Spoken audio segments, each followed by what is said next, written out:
Porteira aberta, seja bem-vinda, bem-vindo ao podcast do Patrone, espaço para falar do agro com quem entende.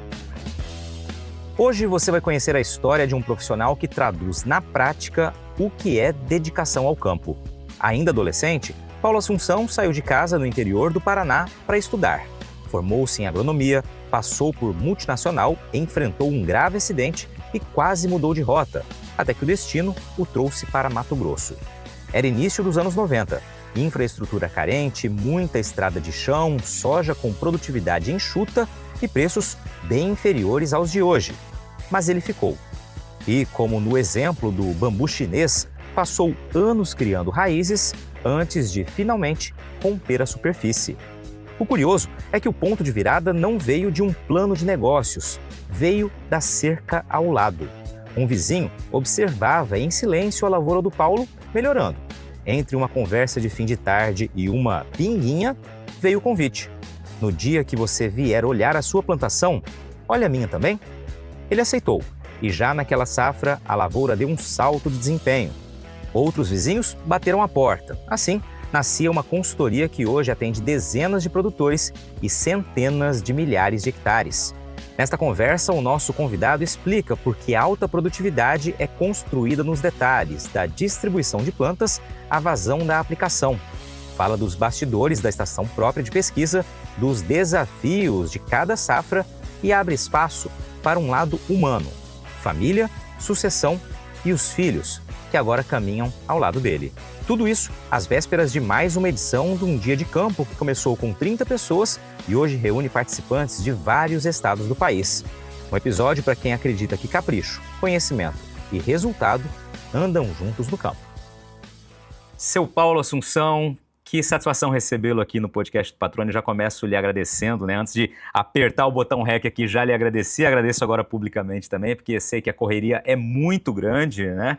E é sempre muito bacana quando a gente consegue encontrar brechas aí na agenda para a gente dividir um pouco da história que cada pessoa que participa aqui do podcast construiu ao longo da carreira ou está construindo, dividir com o nosso público e assim, de certa forma, acabar também inspirando, levando conhecimento, levando informação para quem nos ouve, né? Obrigado por ter aceitado o convite. Seja bem-vindo ao podcast do Patrone. Como é que o senhor está? Tudo bem, Patrone. Eu que agradeço aí a oportunidade de estar falando com você, com o teu público, né?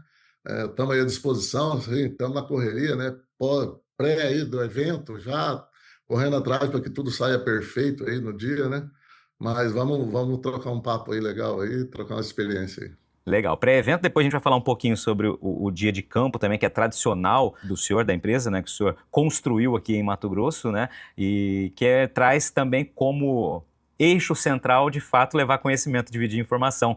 E assim a gente vai ajudando a construir, né, patamares mais elevados. É mais ou menos assim que o senhor pensa, Paulo? Realmente, a ideia do nosso dia de campo é realmente trazer a nossa contribuição, né, para o setor, para a nossa região, para aqueles produtores que muitas vezes não têm acesso a uma consultoria, né?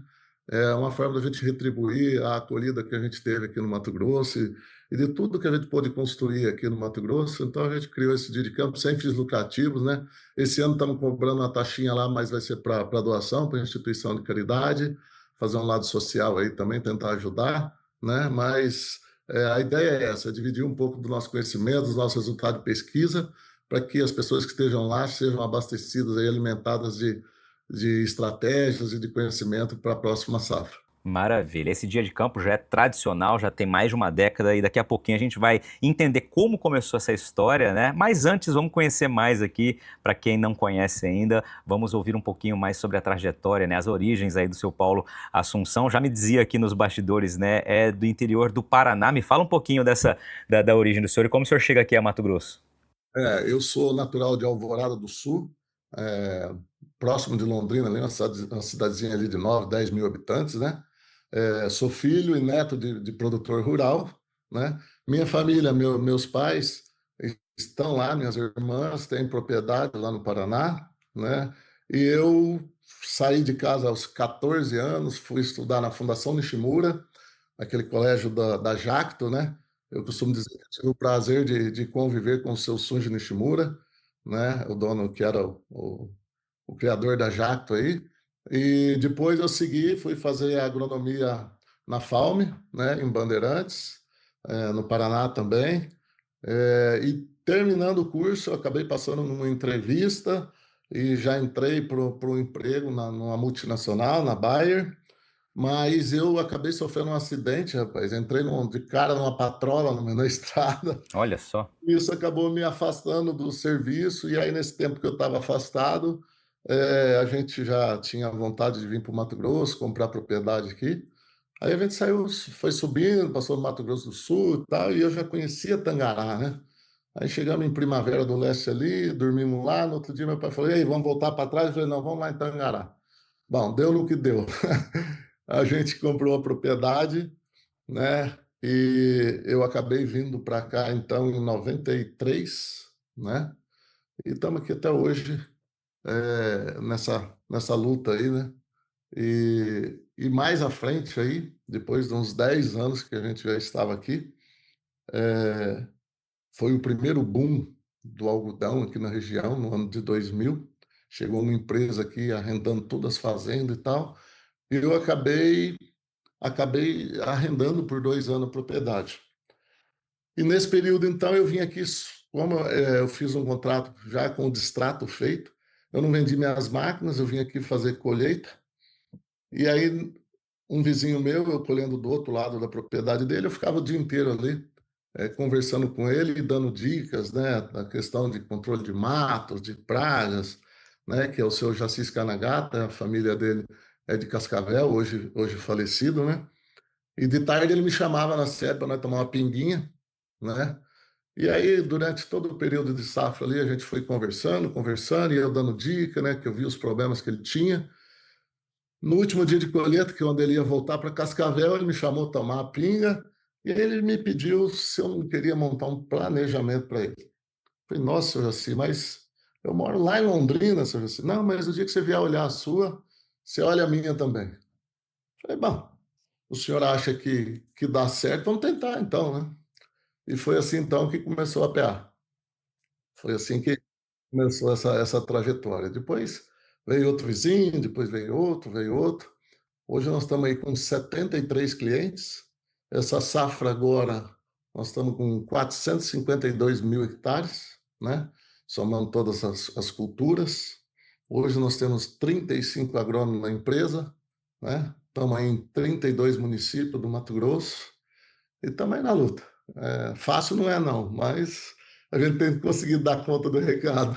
Que maravilha, que maravilha. Olha, como que são as coisas, né? E até agradeço, aliás, né, a Dejane Arnold, minha colega, minha amiga de, né, muito tempo que trabalhamos juntos, inclusive apresentando o MT Rural, já participou aqui do podcast, e ela me falava, né, sobre quando ela sugeriu o nome do senhor para participar aqui do podcast, ela falou: olha, tem uma história muito legal, que eles começaram a consultoria por meio do pedido de um vizinho, né, de um vizinho ali da propriedade que via os resultados na fazenda dele e falava: pô, você não quer dividir esse conhecimento também comigo, né? Ou seja, não quer passar a me atender, e aí abriu um olhar do senhor também empreendedor para essa necessidade, né, de dividir conhecimento e, consequentemente, levar esse know-how, essa expertise, né, o conhecimento que o senhor vem adquirindo e que toda a equipe hoje para todos esses clientes que o senhor atende. Me diz uma coisa, no Paraná, acho que ficou claro ali, a família do senhor já, se eu falar produtores rurais, já trabalhavam com grãos ali, trabalhavam com lavoura. Continua trabalhando. Meu pai planta, tem uma propriedade lá, bem estruturado também, mas para cá só veio eu mesmo. Hoje, a propriedade aqui, que a gente adquiriu naquele ano, ficou só para mim, né? Depois eu acabei comprando outra fazenda também, né? E lá tem as minhas irmãs lá, que acompanham o meu pai lá. Quando o senhor veio para o Mato Grosso, já começou com lavoura também. O senhor lembra da primeira safra do senhor? Quais foram os resultados, né? Como que foi aí? Essas coisas a gente não esquece, não, mas apanha, quem apanha não esquece. Na verdade, assim, né, na época, cara, as médias de produtividade aqui na região, elas giravam em torno de 40, 42, quando muito você colhia 45 sacos por hectare, né?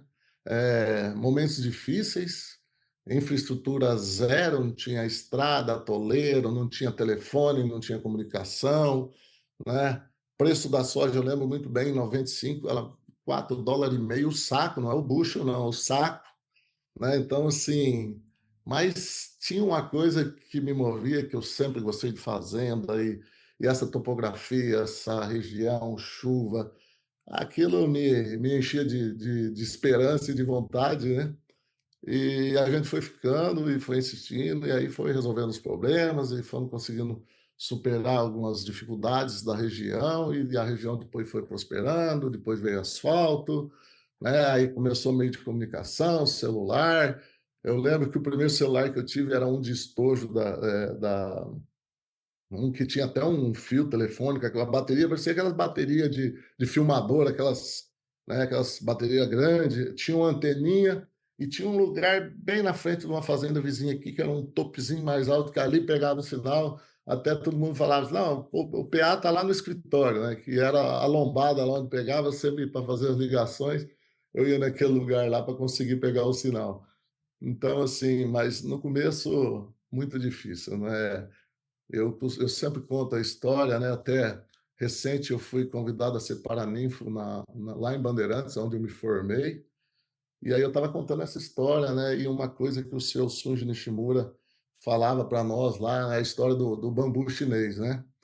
Você deve conhecer essa história que você planta, ele não brota e fica ali por anos sem desenvolver, né? E depois do quarto, quinto ano cresce, né, expressivamente. E moral da história, né?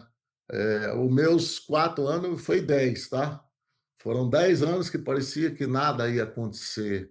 Meu pai às vezes me indagava, vamos vender isso aí, comprar outra fazenda aqui no Paraná. Meu sogro também me chamando, né? Ainda no começo ainda namorava minha esposa, então assim não era fácil ficar longe da família, longe da namorada, mas eu tinha alguma coisa que me prendia aqui, né? Então hoje eu fico feliz de ter superado esse momento, né? E a gente conseguir ter prosperado dentro dos nossos limites, né? Mas poder olhar para trás e ver que a gente conseguiu realmente superar toda essa dificuldade, né? Você sabe que o senhor falando assim, né, e é um exemplo que outros também narram algo semelhante, né?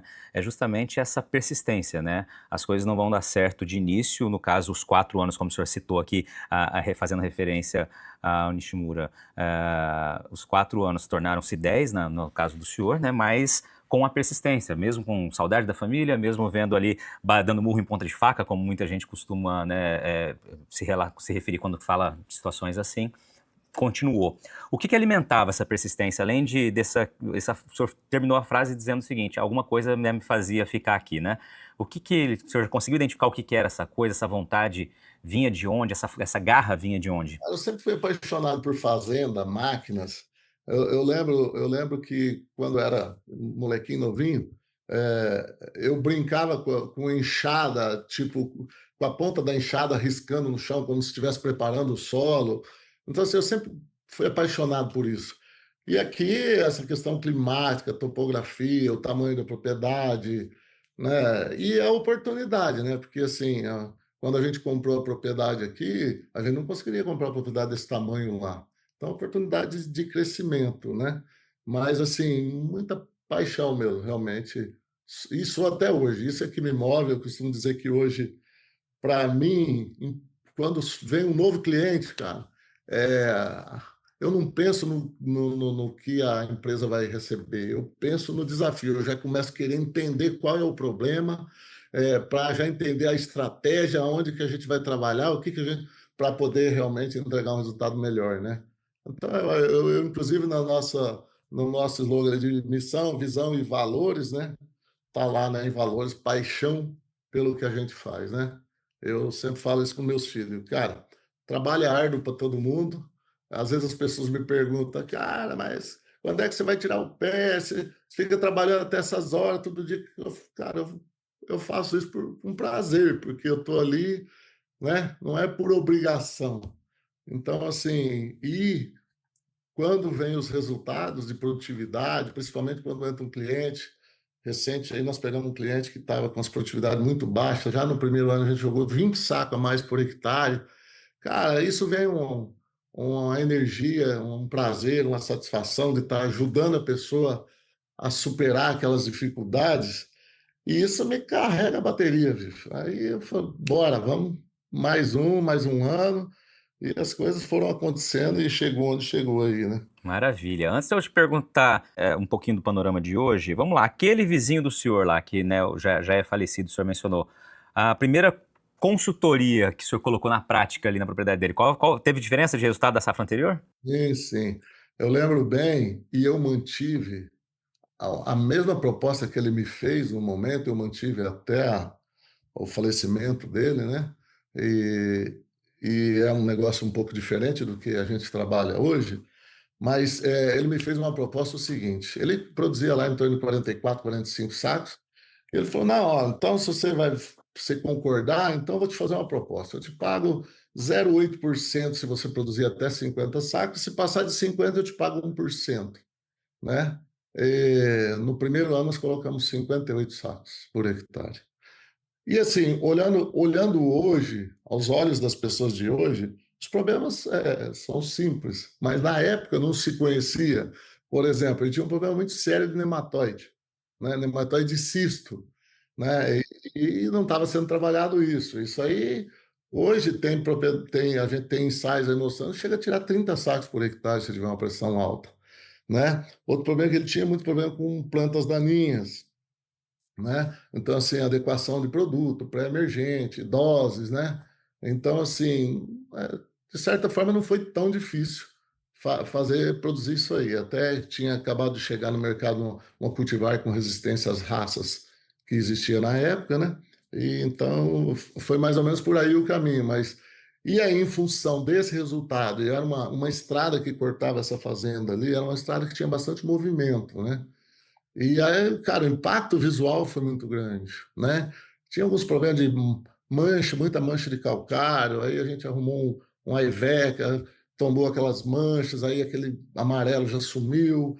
Então, assim, né? E mais explodiu a produção e as pessoas passavam ali, vinha, aí veio um outro vizinho, depois veio o Tony aqui de Tangará, que era da recapadora, e foram vindo outros e outros. Uma coisa que eu acho legal de falar, Petrônio, é o seguinte: hoje nós temos 73 clientes, tá? Mas, assim, para mim, o que eu acho que fala mais de mim, da nossa empresa, do nosso trabalho, eu tenho o primeiro, o segundo, o terceiro, o quarto, o quinto, o sexto, o sétimo, o oitavo, o nono, o 10º. Cara, esses clientes estão todos com nós até hoje. Essa é a 25ª safra, né? Depois alguns saíram, sim, um arrendou a fazenda, outro acabou, eram 4 irmãos, pegaram um agrônomo, teve um que ficou com nós e está com nós até hoje, né? Outro arrendou a fazenda, mas assim, graças a Deus, a gente tem conseguido reter esses clientes, hoje amigos já, né? Eu costumo dizer assim, eu tenho o privilégio de fazer o que eu gosto de fazer, né? E a nossa profissão, você vai se envolvendo tanto com as pessoas, depois você vai virando padrinho de casamento, padrinho de batizado, e compadre, comadre, e vai seguindo, né? Então, eu faço o que gosto e ainda recebo em troca esse tipo de coisa, grandes amigos, né? Maravilha. E o senhor citou um ponto que tem o pessoal costuma dizer muitas vezes, né? Chegar num lugar, conquistar algo é relativamente fácil, né? Se a gente fazer a comparação com o que eu vou dizer depois. Manter aquele lugar, manter-se naquele lugar, manter aquele número de clientes ou aqueles clientes, né? É o que é o mais difícil, né? E é realmente muito legal quando o senhor menciona dessa maneira, né? Tem o cliente 1, o 2, o 3, o 4, ou seja, a grande maioria, excetuando aqueles que saíram da atividade por um motivo ou outro, continuam, né? E num momento em que a gente, diferente de 3 décadas atrás, a gente tem uma oferta muito grande, né, de profissionais que estão levando conhecimento, ou seja, estão dispostos a também, né, tornarem-se consultores ou já são consultores. Então, realmente é um feito muito emblemático você continuar com a tua carteira ali de clientes, amigos hoje ou afilhados de casamento, né, e assim sucessivamente, aí, como o senhor mencionou. O produtor rural que nos acompanha sabe muito bem que nenhuma safra é igual à outra. O tempo, o mercado, o time, muita coisa muda. E é aí que entra algo muito importante: poder contar com uma empresa de confiança que preza pela qualidade. Há 25 safras, a Agrosol segue inovando. A equipe em campo faz um acompanhamento criterioso das cultivares escolhidas para o portfólio de sementes da empresa e ainda atua com um cuidado especial durante a entre-safra, como a realização de testes de qualidade e armazenagem em ambiente adequado. Assim, Quando chegar o momento certo, a melhor semente estará pronta para ser cultivada. Agrosol Sementes, há 25 safras, gerando prosperidade ao campo. Você está ouvindo o podcast do Patrone. Agroinformação com quem entende. Deixa eu fazer uma pergunta sobre o PA, o Paulo Assunção, produtor rural. Hoje o senhor planta quais culturas, né? Como é que está a tua perspectiva com esse ano agora? Aí o senhor como produtor. Eu tenho 2.000 hectares, eu planto soja, milho, feijão, né? Esse safra passou plantando arroz, eu tenho uma parte da fazenda, são 400 hectares que eu tenho irrigação, então me permite fazer a terceira safra, né? Mas é 100% safra, safrinha e 400 hectares aí que nos permite fazer a terceira safra, né? Essa é a nossa área de plantio aqui. Qual a perspectiva para 2026, né? O senhor certamente já está aí, provavelmente quase iniciando a colheita da soja, já preparando também para o milho. Como é que está esse cenário? Não, já se iniciou as colheitas aqui na região, nós também já colhemos 2 pivô, né, que nos permite plantar mais cedo, que você molha, não fica dependendo da chuva. Assim, ó, as expectativas são muito boas. A largada agora, eu vou falar assim para você, eu não sei se nós temos 10% da área colhida já da consultoria, mais ou menos de 10 a 20%. Nós já temos aí clientes, já tem 2 clientes que já colheram talhões acima de 100 sacos, agora já no início, muitos talhões acima de 90, e mais ainda acima de 80 e alguns de 70, e aí você tem uma situação ou outra mais localizada abaixo de 70, 65, 68, por algum problema local, seja de plantio, seja de compactação, algum problema, que são os pontos que a gente sempre tem que estar ajustando para estar resolvendo os problemas. Então, assim, a nossa expectativa, sim, eu acho que a safra aqui para nós vai ser recorde, tá? Mas o ano passado já foi muito bom, né? A nossa média da consultoria o ano passado ficou ali. Hoje a gente separa, né, por argila e por areia, né? Mas a nossa média ali ficou em 70 sacos, mais ou menos, 230 mil hectares de soja que a gente tinha o ano passado. A minha, em particular, na minha fazenda, ficou em 78, né? A safra de milho também do ano passado, a média da consultoria de 120 e poucos mil hectares ficou em 148, 149. A minha na fazenda em 181. Arroz, a nossa média foi 95 numa fazenda e 86 na outra. Esse ano eu não sei se eu vou plantar arroz novamente, porque o mercado caiu muito.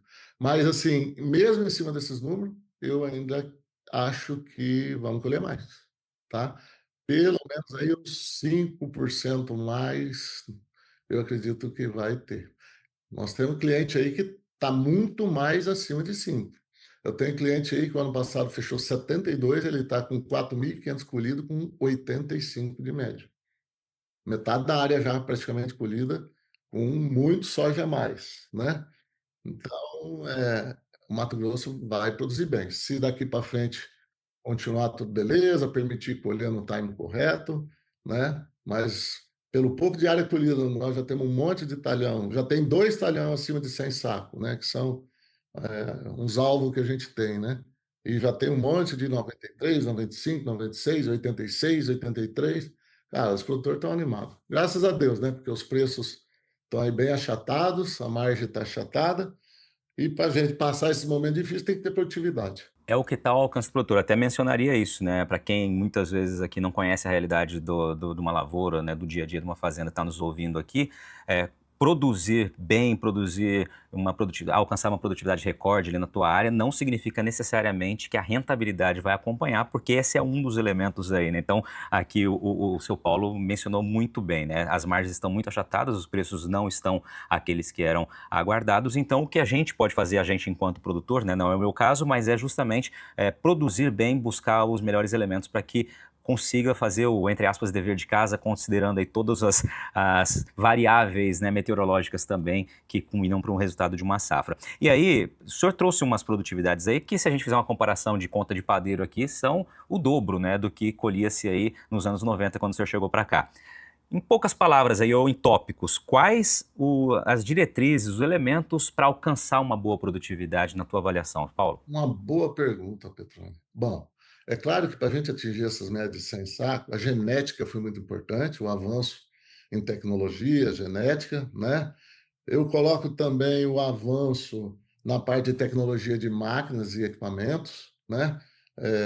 Que nos melhorou muito a qualidade de plantio, qualidade de colheita, os equipamentos maiores permitem se fazer dentro de uma janela ideal, mas assim, eu costumo dizer que a alta produtividade ela é degrauzinho a degrauzinho, entendeu? Hoje você fala assim, a não ser quando você pega uma propriedade que tem um problema muito igual essa que eu acabei de citar aí, que vinha com uma produtividade muito abaixo do normal, então você consegue dar um ganho expressivo. Mas para quem já está ali na casa dos 70 sacos, 70 e poucos, cara, aí você entra, o arroz com feijão já te entrega isso, né? Só que aí depois vai entrar a sintonia fina.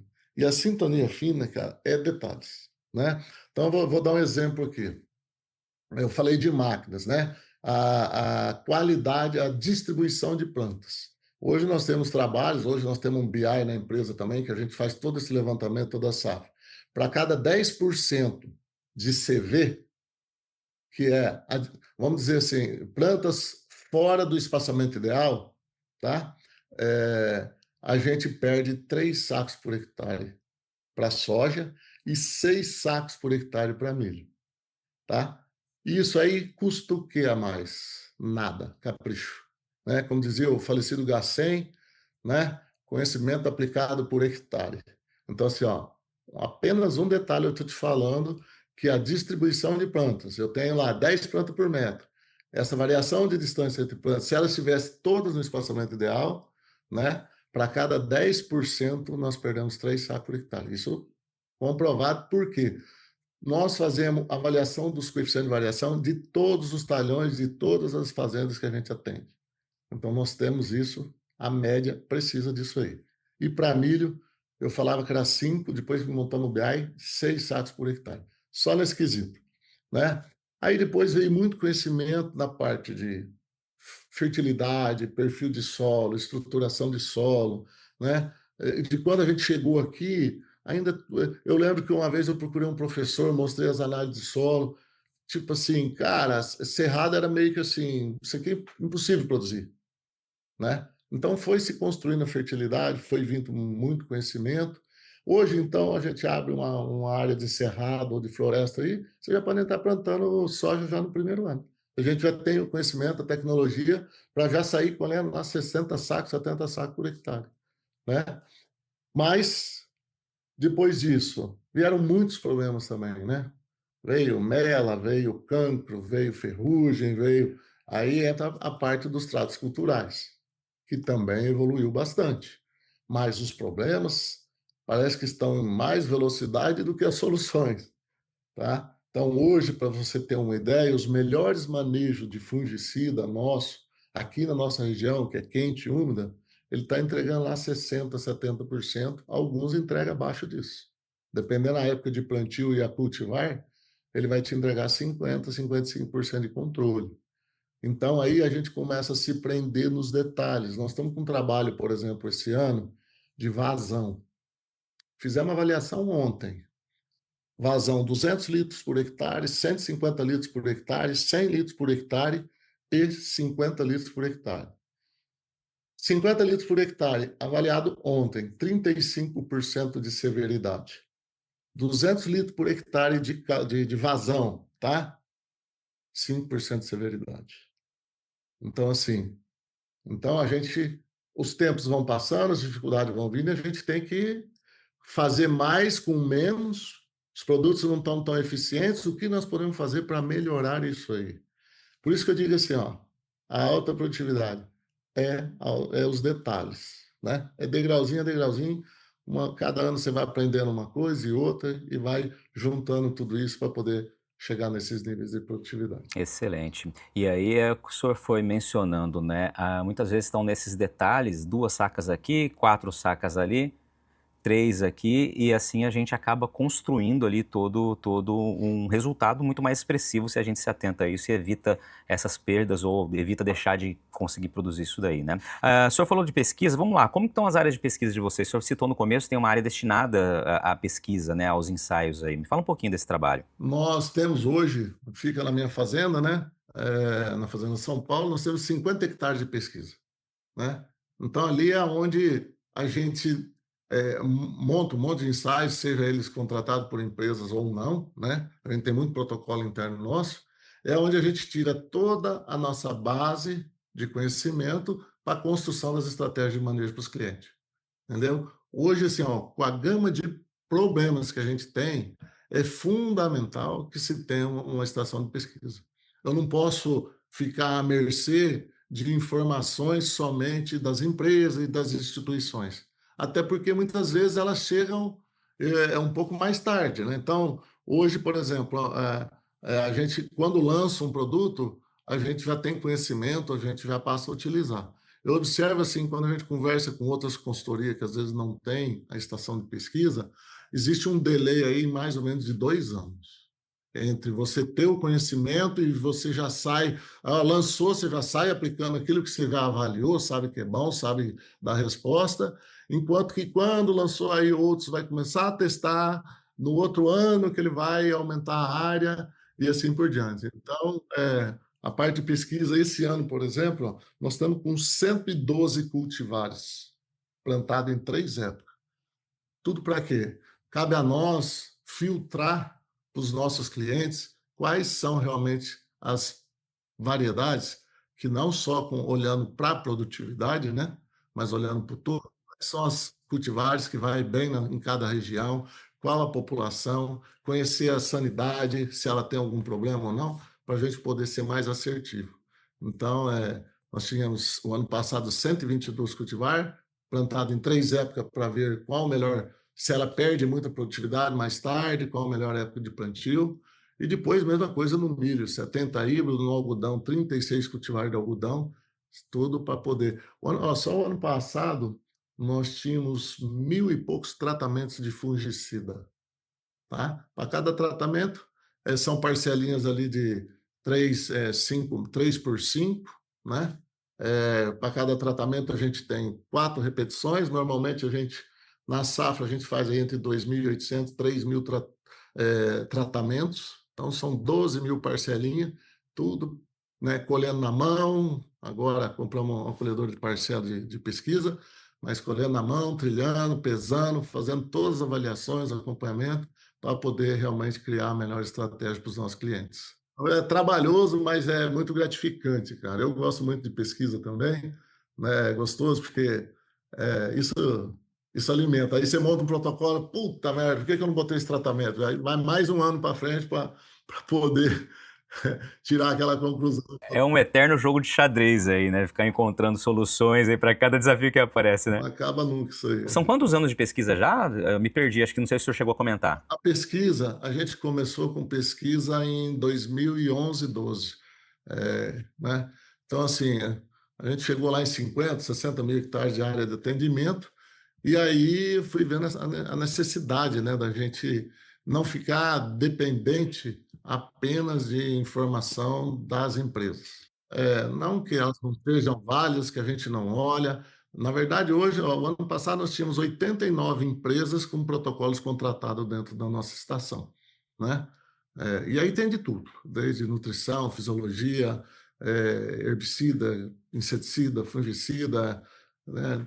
Vem de todo tipo de protocolo aí. Excelente. Eu sou também um grande defensor, né? E principalmente gosto muito de divulgar quando a gente fala sobre pesquisa, porque é uma maneira muito mais inteligente da gente encurtar caminhos, né? Ou seja, a gente, o produtor, quem vai ser beneficiado pelos resultados de pesquisa, evita, como o senhor disse ali, né? Evita muitas vezes aquele erro, porque a pesquisa já mostrou que aquele caminho não é o mais adequado, né? Então, eu acho que tem que sempre aplaudir e parabenizar quem realmente trabalha com desenvolvimento de pesquisa, seja particular, seja com entidade, seja com associação, enfim, é sempre um trabalho muito bacana, né? E que traz muito resultado.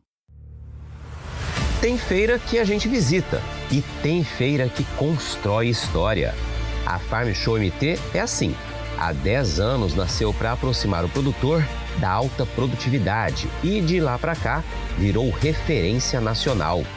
É onde o produtor encontra tecnologia, troca experiência, faz negócio e entende que conectar é o caminho para evoluir. Em 2026, a feira chega à 10ª edição, uma edição histórica, um ecossistema onde produtor, indústria, especialistas e marcas se encontram para gerar resultados que vão muito além dos dias de evento. Então anota aí, de 10 a 13 de março, no Parque de Exposições de Primavera do Leste, Farm Show MT 2026. Uma década conectando com o agro. Você está ouvindo o podcast do Patrone. Agroinformação com quem entende. Algum ponto, antes de eu perguntar já sobre o dia de campo aqui, seu Paulo, para a gente começar e ir para a reta final, algum ponto ou mais de um ponto de preocupação que a pesquisa tem mostrado para vocês, os ensaios têm mostrado? A gente viu uma preocupação muito grande nas últimas safras e essa safra também aconteceu alguns casos, né, de podridão de grãos, de quebramento de hastes. Quais são os tópicos aí que o senhor considera que é preciso ficar em alerta? Eu acredito, falando de anomalia e podridão, acho que a gente avançou bem. Nós, na PA, já compreendemos o problema, né? Pelo menos a estratégia de controle a gente já tem, já está provado isso agora esse ano de novo. Para quem seguiu as recomendações, realmente, não digo que está solucionado, né? Mas, assim, avançou bastante e isso já permite a gente trabalhar com alguns cultivares, por exemplo, o limpo mesmo, sem muita preocupação, desde que siga realmente o protocolo e a estratégia de manejo, né? Eu acho que a bola da vez aí, que para a nossa região aí, que vem chamando um pouco da atenção, e eu vejo alguns produtores que estão vivendo isso, essa safra, apanhando um pouco, é a questão do manejo do caruru, né? Do amaranthus, né? Então, a planta aí que tem resistência e que ainda estão apanhando um pouco, né? Então, precisa trabalhar uma estratégia um pouco diferente, mas a gente esse ano, inclusive, vou mostrar no nosso evento, né, no nosso dia de campo, os pré-emergentes que têm funcionado bem, manejo em pós-emergência, o que tem dado certo, né? Mas, assim, é uma planta daninha que muitos ainda estão aprendendo com ela, tá apanhando, né? E é uma planta daninha que ela domina, né, cara? Uma planta tem lá mais de 500 mil sementes. Então, às vezes a pessoa vê lá, tinha um pé aqui, outro lá na safra passada, e ele não se preocupou, aquilo ali tomou lavoura esse ano, né? Outra planta também que o pessoal, né, também que está difícil controle, é o pé de galinha, né? Também, agora já um pouco mais fácil, mas o problema maior, ô Petrone, é que tudo isso, então tá bom, achamos o caminho, a solução, mas tudo isso ó, vai onerando o custo de produção, né? Que já está aí meio apertadinho, né? Então, assim, controle de doença. No algodão, nós tínhamos 225 tratamentos de fungicida no algodão. Os melhores manejos na cultura do algodão, tudo abaixo de 50% de controle, tá? Por isso que a gente começou a fazer trabalho de vazão, por isso que a gente começou a fazer trabalho de espaçamento, por isso nós começamos a fazer trabalho de misturas, tá? Por exemplo, a gente fez um ensaio de mistura de fungicida com micronutriente. Então a gente fazia as aplicações sempre com micronutriente. Tem produtos, tá? Que chegou a tirar 50% do controle, que já é baixo, que é 60%, veio para 30%. E eu vejo que assim, muitos produtores não estão atentos a isso, tá? Então, assim, e isso eu acho que vem essa questão do baixa vazão, essa questão de muitas misturas, e nós mesmos não estávamos atentos a isso, mas agora como a coisa vai afunilando, você fala, cara, nós precisamos ver o que nós vamos fazer, né? Para poder sobreviver por mais tempo com o que tem no mercado. Então, assim, anomalia. Anomalia é uma coisa que a gente avaliou a safra passada. Inclusive, eu vou passar isso novamente no dia de campo, porque tem mais informações e eu quero linkar com o que a gente mostrou no passado. E a gente pegou uma propriedade que ela estava, quando a gente sentou para a primeira reunião, eu costumo dizer, ele estava com a receita certinha. Estava com os produtos certos, os ativos certos, tá? Mas continuava com o problema com a anomalia, né? Aí eu falei, cara, então a gente precisa entender o que você está fazendo de errado aqui, né? E aí a gente foi, ali ele estava trabalhando com aplicação aérea, mas vazão 6, 8 litros por hectare, tá? Outra coisa, ele estava fazendo vegetativo, mas estava fazendo lá aos 30 dias, mais ou menos. Bom, aí depois da gente sentar, muita reunião, aumentamos a vazão do avião e trouxemos a primeira aplicação para 15 dias, tá? Cara, é o que eu falei, de 52, 72 de média. E esse ano ele está com a metade da área colhida com 84 de média. Então, assim, ó, não basta, aqui fica a dica. Eu costumo fazer uma analogia, falou, pega a melhor receita de um chefe francês e traz para mim fazer, vai ficar uma nhaca, porque eu sou horrível na cozinha. Agora, se ele estiver do lado, não, ó, agora a pitadinha, ó, tantos minutos de forno, agora você bate desse jeito, aí não sai certo. Então, assim, ó, eu costumo dizer, ó, não basta ter a receita certa, tá? Por isso que o nosso modelo de atendimento, toda semana tem um agrônomo cruzando todos os talhões, né? Respaldado nas nossas respostas de pesquisa, para que tudo aquela receita que a gente cria com base nos resultados de pesquisa, que ela aconteça da melhor forma possível no campo. Porque senão nós estamos passíveis de não obter os melhores resultados. Esse trabalho que eu fiz do avião, aí nessa fazenda e outra fazenda que tem avião, a gente fez vazão 12, conseguimos aumentar a vazão, dobramos a vazão do que ele estava fazendo, fizemos 4 talhão com avião e 4 talhão com pulverizador, com autopropelido. 70% de incidência das plantas com incidência de estria, quebramento, anomalia. 30% sem. Aonde nós fizemos com o pulverizador, 30% com e 70% sem. Então, por isso que eu falo assim, ó, a alta produtividade, ela é feita nos detalhes, né?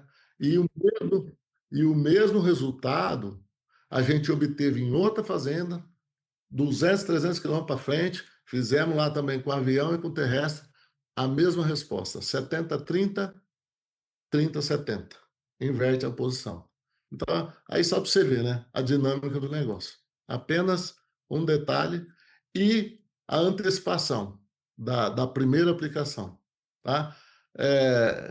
A gente, com relação à anomalia, para mim, a provável causa de infecção acontece com chuvas um pouco mais pesada e provável que seja a questão daquele respingo que cai no caule da planta ali na fase que ela está com o caule bem sensível, que acontece a contaminação. Então, assim, quando eu entro com 30 dias, se já deu uma chuva e já expressou a contaminação, eu já entrei tarde. Então, o ano passado eu recebi a ligação de um produtor que tinha 3 aplicações do produto certo e quebrou 800 hectares. Quebrou, deu quebramento, caiu, quebrou tudo, né? Aí eu fiz a pergunta, aplicação aérea, e entrou lá em V5, V6, que já é um pouco tarde. Então não basta ter a receita certa, né? Se a gente não se prender nos pequenos detalhes. Excelente, já antecipamos aqui tópicos que vão estar no dia de campo, então. Então, só para antes de ir para as nossas perguntas derradeiras aqui, seu Paulo, me fala agora um pouquinho mais sobre essa edição, é a 13ª edição, né, do PA Summit, né? Estava acompanhando aqui no site de vocês, agora no sábado, agora, dia 31, né? Isso, já está aí, já estamos com frio na barriga, já estou ficando sem dormir, né? A gente tem uma preocupação muito grande de receber bem, de atender as expectativas, né? Eu não seria eu se eu não fosse todo preocupado, né? Então, é praticamente 2 semanas, você já não dorme, você já está apavorado, você quer estar lá em cima, vir montando a estrutura, tudo, né? Mas então, a gente, até o ano passado, eu mostrei uma retrospectiva do primeiro dia de campo nosso, mais ou menos umas 30 pessoas, né? E essas 3 últimas edições nossas vêm crescendo 600, 500, 600 pessoas por ano.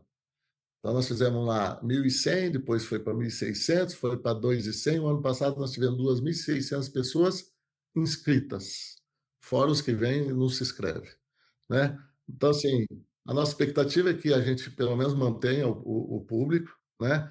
Esse ano, o ano passado, você vê, a gente tinha 30 aeronaves na pista, tem vindo pessoas de outros estados e tal. Aí, agora, esse ano, fizemos uma pista nova, né? Estamos homologando, imprimimos ela lá para não fazer poeira, não fazer barro. 8.500 metros de pátio para estacionamento de aeronave, né? Então, assim, hoje nós temos 3.500 metros quadrados no ar-condicionado, climatizado, né? A gente tem uma mesa de café que fica até na hora do almoço, depois serve o almoço, e todas as empresas ali dentro, então hoje é mais indoor do que de campo, realmente, né? Mas assim, é um dia de rever os amigos, network e aprendizado, né? E esse ano, para reforçar aí o nosso dia de campo, nós estamos trazendo aí o Caio Coppola, né? Para falar desse cenário geopolítico, econômico do Brasil, do mundo. Estamos trazendo o Marcos da Agriinvest para falar aí do cenário das commodities, né? Soja, milho, algodão.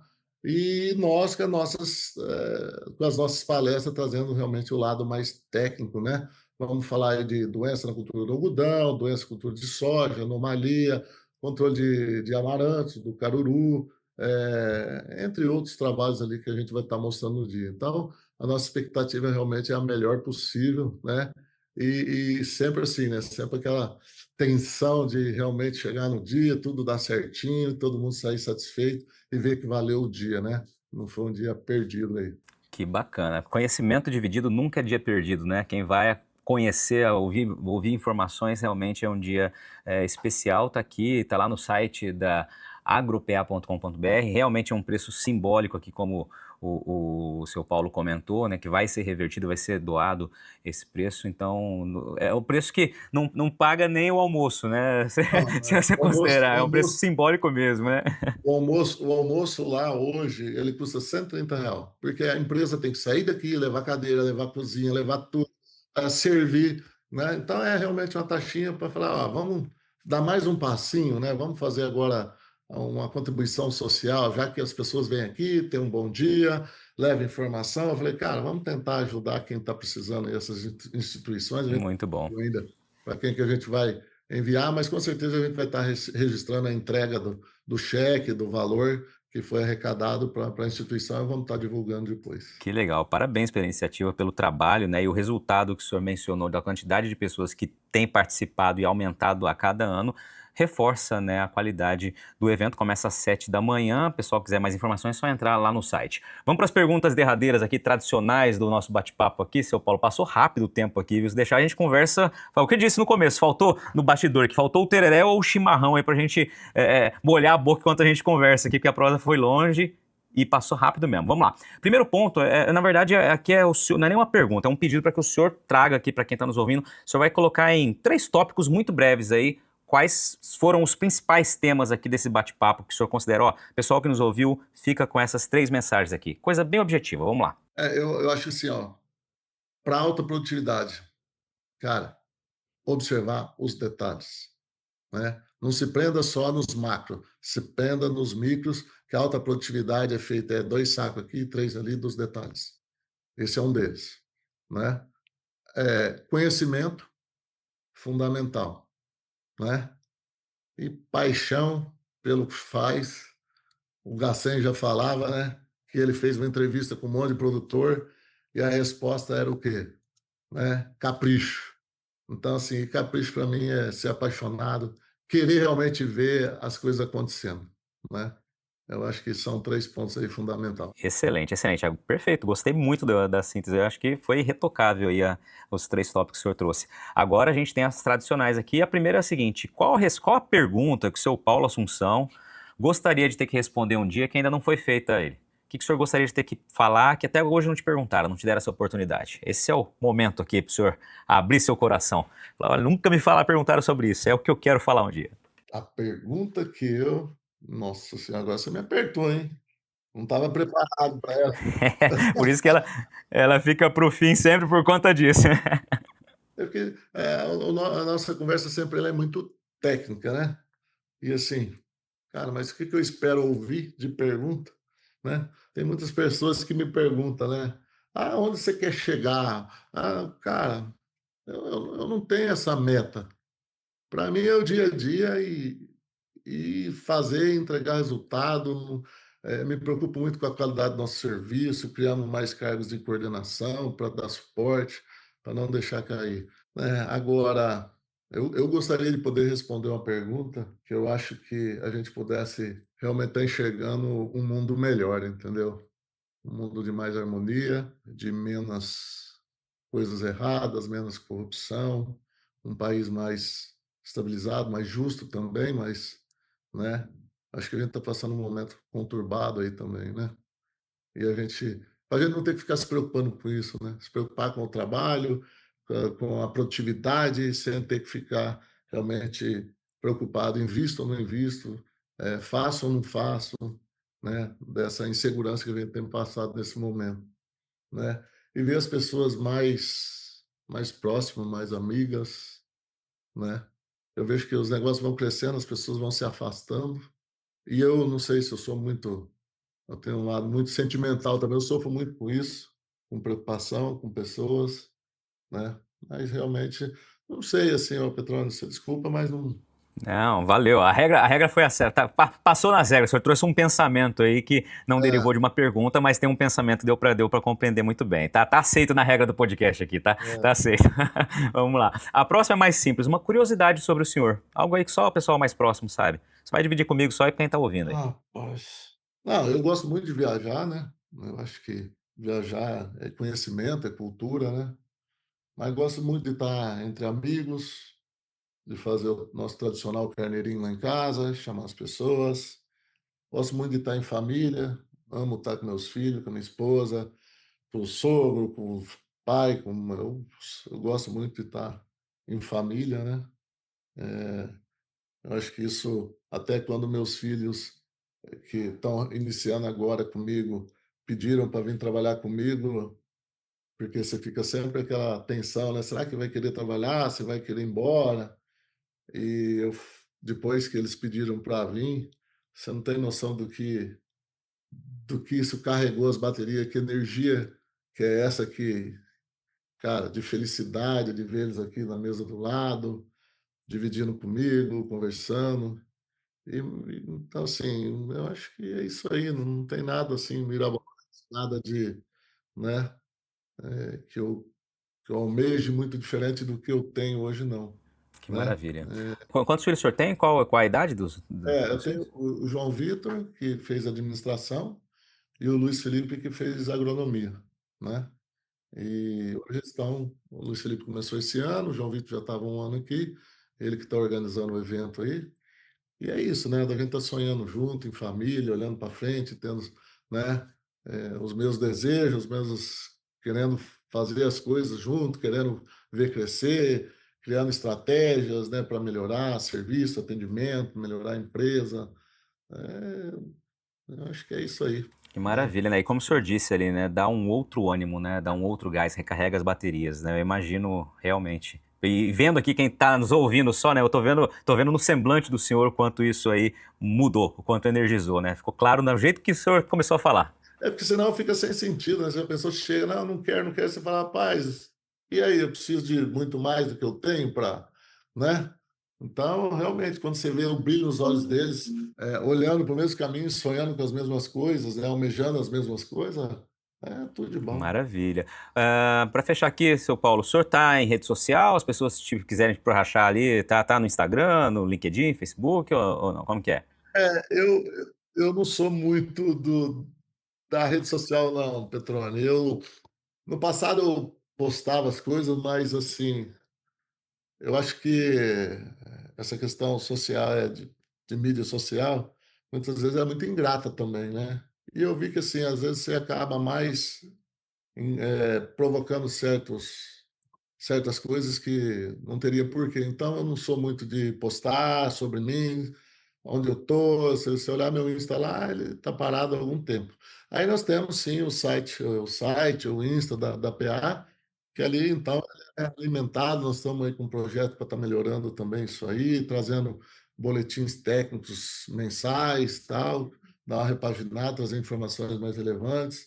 Estamos num projeto novo aí também, que construindo uma plataforma aí, onde a gente vai estar utilizando aí umas 4 IA dentro dela para ajudar a filtrar todas as informações, o banco de dados que a gente tem, uma plataforma nova, estamos investindo uma grana grande nisso aí, né? Então tem coisa nova vindo pela frente aí, mas eu realmente, se mandar mensagem lá, eu acabo respondendo pelo celular mesmo, alguma coisa, mas eu não sou muito de estar postando e estar participando de rede social, não. Maravilha, o site ali, acho que eu já mencionei o site, agropa.com.br, e o Instagram está aqui, @PA Consultoria Agronômica. Então, ali de um jeito ou de outro, chega até o seu Paulo. Isso aí. Seu Paulo, quero te agradecer, né? Parabenizar pela história. Como eu disse, passou rápido o bate-papo, é porque tem conteúdo, né? Dividir o conhecimento aqui, a proposta é essa, né? Parabenizo pela trajetória, pelo trabalho desenvolvido, né? E também, claro, pelo dia de campo, né? Como eu mencionei algumas vezes aqui, dividir conhecimento, né? É multiplicar, né? Então,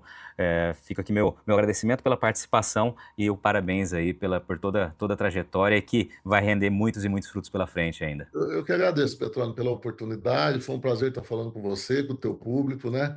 E estamos aqui à disposição, esperando vocês aí, né? No dia 31, né? Tenho certeza que quem nunca participou vai gostar, né? Um modelo um pouco diferente. Estamos aí na retaguarda, nas expectativas finais, tá bom? Obrigado aí pela oportunidade, um abração a todo o seu público aí, tá bom? E aí, gostou do bate-papo? Então dá aquela força e compartilha essa entrevista com os seus contatos. E olha, aproveita para mandar aquele feedback dizendo o que você está achando do podcast do Patrone. Pode criticar, elogiar, sugerir temas e pessoas para dividir boas histórias aqui nos próximos episódios. É só enviar uma mensagem lá no Instagram para @LuizPatrone que a gente troca uma ideia, viu? Então, gente, sucesso da porteira para dentro, força e fé da porteira para fora e vamos que vamos. Você ouviu o podcast do Patrone, agroinformação com quem entende.